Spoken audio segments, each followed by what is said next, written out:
One of the most common habits amongst highly successful people is that they are early risers. They tend to wake up early. Now, of course, waking up early is not a prerequisite for success. It's also not been proven that waking up early will in fact make you successful. But it is an interesting correlation that many of these successful people, such as Oprah, The Rock, the CEO of Twitter, for example, all are early risers. So many people like to follow suit and try to pick up the same practices. So one of the more common questions I get on Instagram is, how do I become a morning person? How do I actually start waking up earlier? And so you're in luck, because today I'm going to give you 5 powerful strategies you can use to start being able to wake up early on a regular basis and maybe start fueling your own success as a byproduct.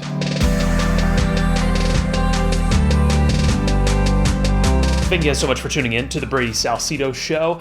And let's start with tip number 1, which is if you want to be able to wake up early and have a great morning routine, wake up feeling more energized as much as possible, then it's going to start with a great nighttime routine for 2 reasons. 1, we want to be able to fall asleep faster. But 2, we want to be able to have great quality sleep so that as we're going through and we're sleeping, we're not waking up groggy because we just can't get to sleep quick enough.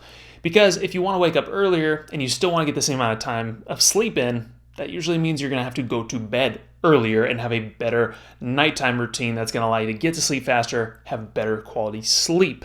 Otherwise, you're going to continue to wake up groggy and you're going to build up this sleep debt to where you're only going to be able to make it a few days before your brain just kind of crashes out and your energy tanks and you just can't keep up the same rhythm. So if you want to be able to keep up with waking up early, you're going to need a much better nighttime routine. Some easy things you can include in your nighttime routine to actually get to sleep faster would be things like trying to supplement with magnesium, maybe doing a stretching or yoga routine before bed. I like even using meditation is a great tool, but one of my favorites is I usually turn off all electronics and cell phones about an hour before bed, and then I just read for about half hour to an hour, and usually I'm lights out by the time I need to. Step number 2 is also going to be a part of our nighttime routine, which is going to be prepping everything the night before. If you want to stay consistent with your morning routine, you want to make sure you have all your bases covered so that way when you're waking up in the morning, you're not having to think about what are you going to drink first thing in the morning, what clothes are you going to wear, what shoes are you going to put on, what playlist are you going to listen to, are you going to listen to music, or are you going to do a podcast? You want all these things covered so you can just wake up, your brain can just go on autopilot and get your morning routine going, whether that's exercise, reading, whatever that's going to be for you. You want to take out as much willpower out of this process as possible because it's going to make it so much easier for your brain to get up, get going, and stay consistent with your new morning routine. Hey, if you're enjoying these tips so far, do me a huge favor and smash that thumbs up button down there so YouTube knows this is a good video. Let's keep going. Step number 3 is to start off slow. Of course, you may want to wake up at 5 o'clock when you're used to waking up at 7 o'clock. That's going to be a huge shift for your circadian rhythm to get used to. So an easier method is to try waking up half hour earlier at a time. Go 1 week waking up half hour earlier and keep bumping it back a half hour at a time. That gives your circadian rhythm a time to kind of catch up, because obviously, let's say you want to wake up an hour, 2 hours earlier. That also means you got to then go to bed that much earlier.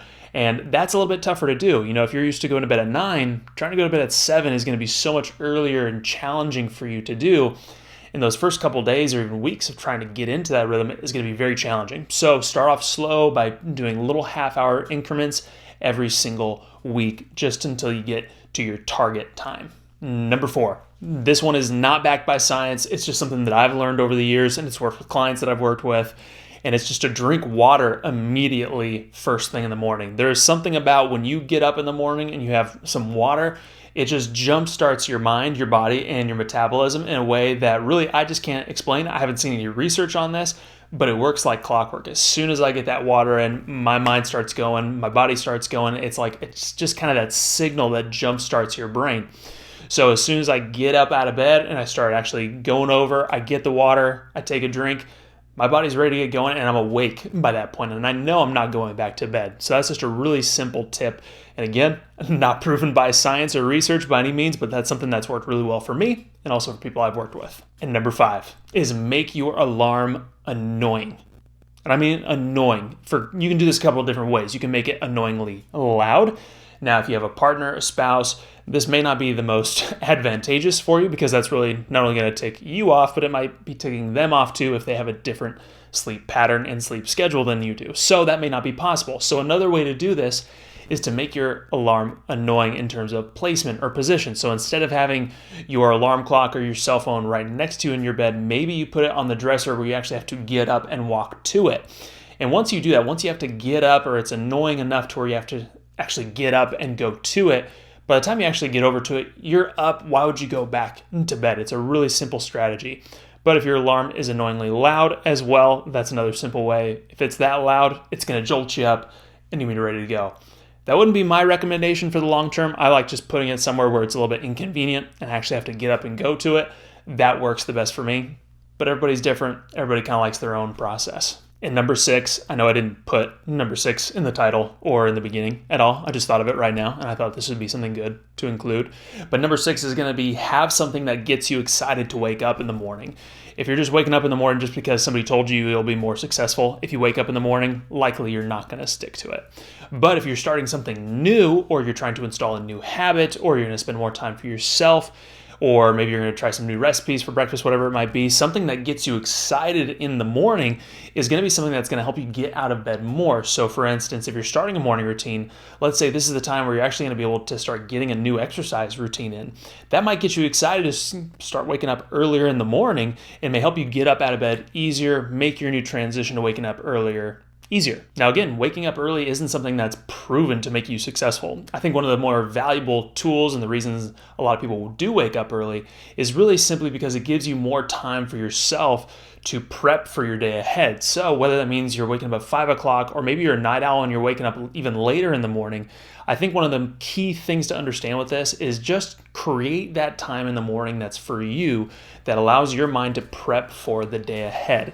So whether you're waking up at 5 o'clock, 11 o'clock, doesn't matter. Take that time for yourself, prep for your day ahead so you can conquer each and every day. Thank you so much for tuning into this episode. Hopefully you found this valuable. If you did, I would really appreciate it if you give it a thumbs up and down there for that YouTube algorithm.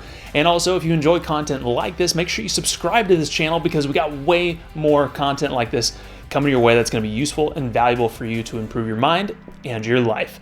Can't wait to see you guys in the next episode.